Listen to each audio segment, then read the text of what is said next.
Bismillahir Rahmanir Rahim.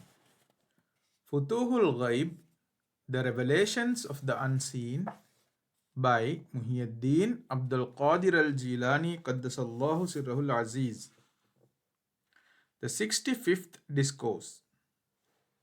He, may Allah be pleased with him, said, "Why are you angry with your Lord on account of delay in the acceptance of your prayers? You say that you have been forbidden to ask from people and have been commanded to ask from Him, and that while you pray to Him, He does not respond to your prayer. My reply to you is, are you a free man or are you a bondman?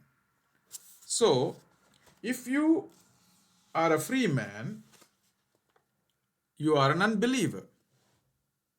And if you say you are a slave, I should ask you, are you finding fault with your master on account of delay in the response or acceptance of your prayer, and are entertaining doubt in his wisdom and his mercy with regard to you and the whole of the creation, and in his knowledge of all their affairs? Or are you not finding fault with him? So if you do not blame him and acknowledge his wisdom and purpose and sense of practical necessity in your case in delaying the acceptance of prayer, it is incumbent on you to be thankful to him, because he has adopted the best procedure for you and a thing which is a blessing and which prevents harm. And if you are blaming him in this matter, you are an unbeliever. And if you are blaming him on this matter, you are an unbeliever on account of your finding fault with him, because thereby you are ascribing to him injustice, whereas he is not unjust to his servants. In fact, he does not admit of any injustice, and it is impossible for him to be unjust. Seeing that he is your master, the master of everything, and the master has the fullest control over his possession to the measure of his liking. So the term injustice is not applicable to him.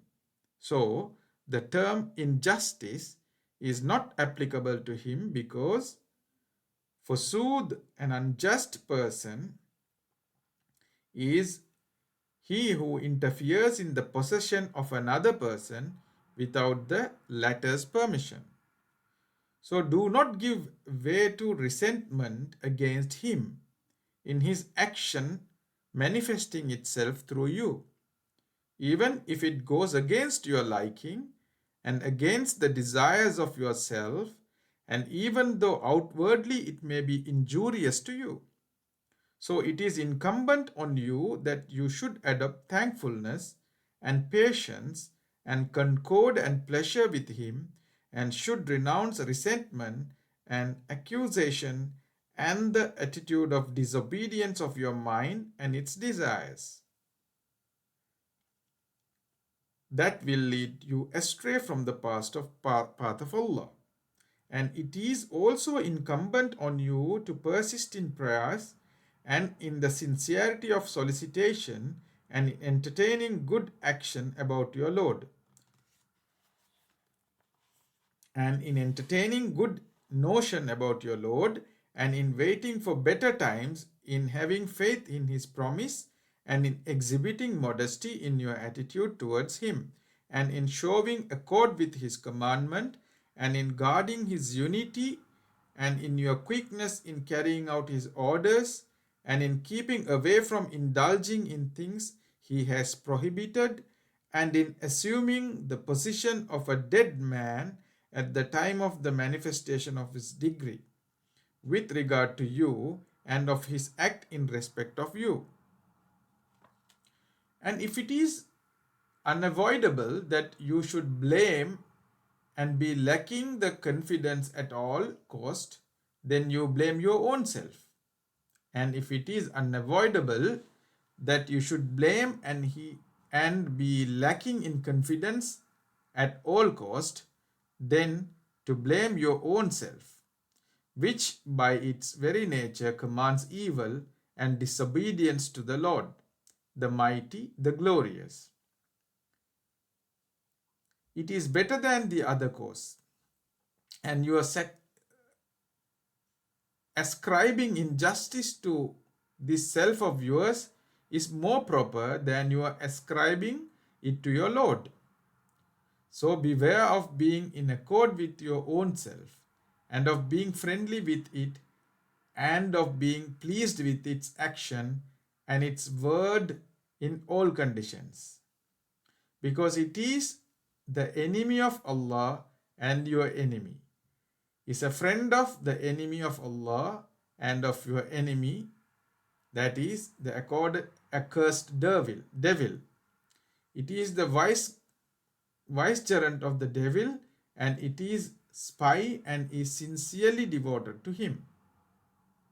So fear Allah, and again fear Allah. Beware. Make good your escape. Make good your escape. Accuse your own self and ascribe injustice to it, and read to it the word of Allah. Why should Allah chastise you if you are grateful and believer? Why should Allah chastise you if you are grateful and a believer? Also the following words: this is because of what your hands have sent before, and surely Allah is not unjust to his servants. Chapter 3, verse 181. Also remind it of those words of Allah: surely Allah does not do any injustice